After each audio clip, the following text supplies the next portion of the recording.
مسیح خداوند کے ازلی اور ابدی نام میں آپ سب کی سلامتی ہو۔ آج کا ہمارا موضوع ہے جہنم کن کے لیے ہے۔ دنیا میں دو طرح کی سوچ پائی جاتی ہے۔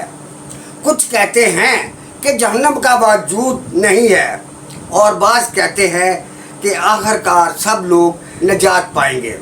لیکن ہمارا ایمان انسانی خیالات پر نہیں ہے بلکہ خدا کے کلام پر قائم ہے۔ اگر ہم مسیح خداوند کی تعلیمات کو دیکھیں تو معلوم ہوتا ہے کہ مسیح خداوند نے انسان کو ابدی آرام اور سکون کی جگہ کی خوشخبری بھی سنائی، اور جہنم کے بارے میں بھی واضح تعلیم دی۔ اس لیے ہمیں اس موضوع سے گھبرانے کی بجائے اسے بائبل مقدس کی روشنی میں سمجھنا چاہیے۔ لیکن ایک سوال پیدا ہوتا ہے۔ اس سوال کا جواب ہمیں متی 25واں باب اور اس کی 41ویں آیت میں ملتا ہے۔ پھر وہ بائیں طرف والوں سے کہے گا، اے مالونو، میرے سامنے سے اس ہمیشہ کی آگ میں چلے جاؤ جو ابلیس اور اس کے فرشتوں کے لیے تیار کی گئی ہے۔ ہمارا نمبر 1 ہے، جہنم اصل میں انسان کے لیے نہیں بلکہ شیاطین کے لیے تیار کی گئی ہے۔ متی کی انجیل اس کا 25واں باب اور اس کی 41ویں آیت میں مسیح خداوند نے یہ نہیں کہا کہ جہنم انسانوں کے لیے تیار کی گئی ہے، بلکہ واضح فرمایا کہ وہ ابلیس اور اس کے فرشتوں کے لیے تیار کی گئی ہے۔ یہ ایک گہری حقیقت ہے۔ جب خدا نے آدم اور حوا کو پیدا کیا تو انہیں باغ عدن میں رکھا۔ وہاں نہ جہنم کا ذکر تھا نہ سزا کا، بلکہ وہاں زندگی، رفاقت اور برکت تھی۔ اس سے معلوم ہوتا ہے کہ خدا کا ابتدائی منصوبہ انسان کی ہلاکت نہیں بلکہ اس کی زندگی تھا۔ خدا نے انسان کو اپنی صورت پر پیدا کیا تاکہ انسان خدا کے ساتھ رفاقت رکھے اور خدا کی عبادت کرے اور خدا کے نام کو جلال دے۔ جہنم خدا کی خواہش نہیں بلکہ گناہ کی بغاوت کا انجام ہے۔ شیطان نے خدا کے خلاف بغاوت کی اور اس کے ساتھ بہت سے فرشتے بھی گرائے گئے۔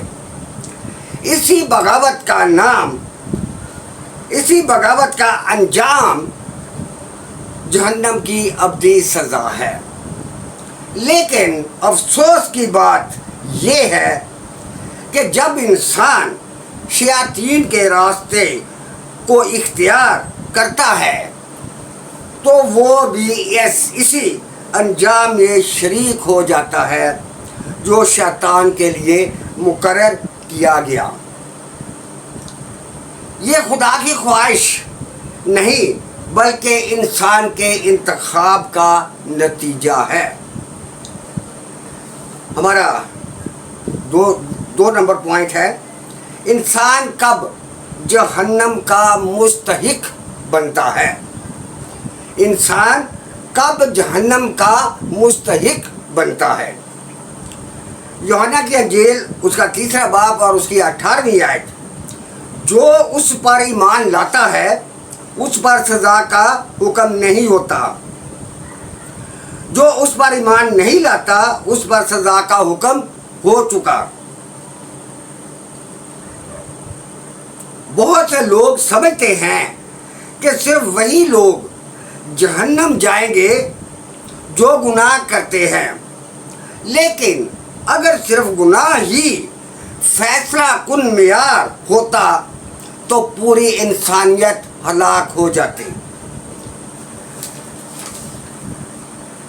کیونکہ رومیوں کے نام خط 3 باب اور اس کی 23ویں آیت، اس لیے کہ سب نے گناہ کیا اور خدا کے جلال سے محروم ہیں۔ پھر فرق کہاں پیدا ہوتا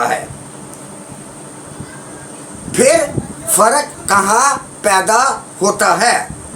فرق صلیب پر پیدا ہوتا ہے۔ انسان کی ظاہری حالت، اس کی نیکی، مذہبی شناخت یا اپنے آپ کو راست باز سمجھنا فیصلہ کن چیز نہیں ہے۔ اصل فرق صلیب پر پیدا ہوتا ہے۔ صلیب یہ ظاہر کرتی ہے کہ گناہ کا مسئلہ انسان اپنی نیکی سے حل نہیں کر سکتا، اس لیے مسیح خداوند نے گناہ گار انسان کے لیے اپنی جان دے دی۔ خدا نے اپنے بیٹے مسیح خداوند کو بھیجا تاکہ گناہ کی سزا خود اٹھا لے۔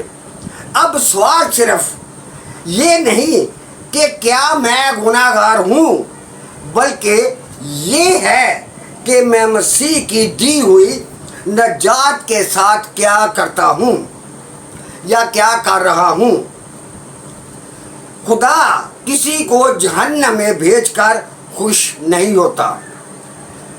دوسرا پطرس اس کا 3 باب اس کی 9 آیت میں لکھا ہے، خداوند اپنے وعدے میں دیر نہیں کرتا جیسی دیر بعض لوگ سمجھتے ہیں، بلکہ تمہارے بارے میں تحمل کرتا ہے، اس لیے کہ کسی کی ہلاکت نہیں چاہتا بلکہ یہ چاہتا ہے کہ سب کی توبہ تک نوبت پہنچے۔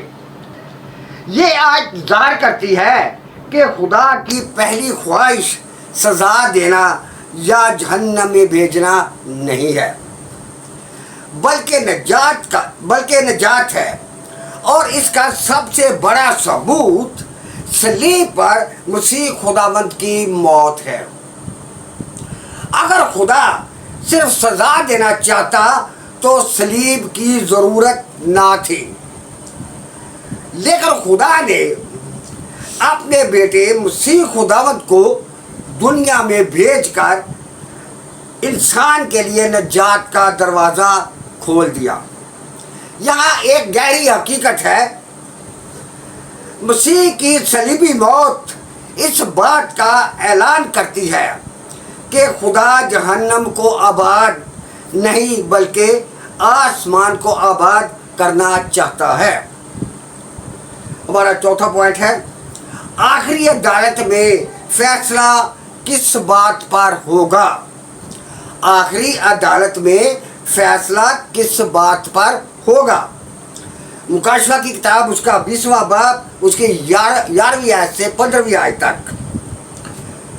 یہاں یوحنا رسول نے سفید عظیم تخت کی عدالت کو دیکھا۔ اب یوحنا رسول نے دیکھا کہ مردوں کو زندہ کیا گیا ہے، کتابیں کھل گئی ہیں، پھر کتاب حیات کھولی گئی۔ مکاشفہ اس کا 20واں باب اس کی 15ویں آیت، اور جس کسی کا نام کتاب حیات میں لکھا ہوا نہ ملا وہ آگ کی جھیل میں ڈالا گیا۔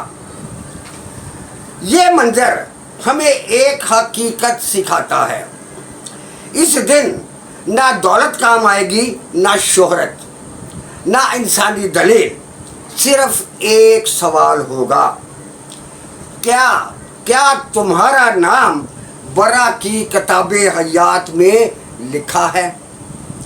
آخری عدالت میں خدا کسی کے ساتھ ناانصافی نہیں کرے گا، کیونکہ ہر فیصلہ اس کے کامل انصاف کے مطابق ہوگا۔ ہمارا 5واں اور آخری پوائنٹ ہے، جہنم سے بچنے کا واحد راستہ۔ جہنم سے بچنے کا واحد راستہ، یوحنا کی انجیل اس کا 14واں باب اور اس کی 6 آیت میں لکھا ہے، مسیح خداوند نے کہا، راہ، حق اور زندگی میں ہوں، کوئی میرے وسیلہ کے بغیر باپ کے پاس نہیں آتا۔ پھر اعمال کی کتاب اس کا 4 باب اور اس کی 12ویں آیت میں لکھا ہے، اور کسی دوسرے کے وسیلہ سے نجات نہیں، کیونکہ آسمان کے تلے آدمیوں کو کوئی دوسرا نام نہیں بخشا گیا جس کے وسیلہ سے نجات پائیں۔ بائبل مقدس ہمیں سکھاتی ہے کہ ہم اچھے اعمال سے نجات کو خرید نہیں سکتے۔ جو شخص مسیح خداوند پر ایمان لاتا ہے، توبہ کرتا ہے اور یسوع کی پیروی کرتا ہے، وہی ابدی زندگی پاتا ہے۔ یہ گہری بات ہے۔ خدا نے جہنم سے بچنے کے لیے کوئی فلسفہ نہیں بلکہ ایک شخصیت دی، اور وہ میرا اور آپ کا خدا یعنی مسیح خداوند ہے۔ اس لیے آج سوال یہ نہیں ہے کہ کیا جہنم ہے، میں پھر سے دہراتا ہوں، اس لیے آج سوال یہ نہیں کہ کیا جہنم ہے، بلکہ سوال یہ ہے میں کہاں ہوں۔ اگر میں مسیح میں ہوں تو میرے لیے صلیب نجات کا مقام ہے، اور اگر میں مسیح خداوند کو رد کرتا ہوں تو میرے گناہ کا انجام میرے سامنے ہے۔ بس آج مسیح کی طرف آئیں، اپنے گناہ سے توبہ کریں اور اس نجات دہندہ مسیح خداوند کو قبول کریں جو مسیح خداوند کی صلیبی موت کے وسیلہ سے نجات ہمیں مہیا کی گئی۔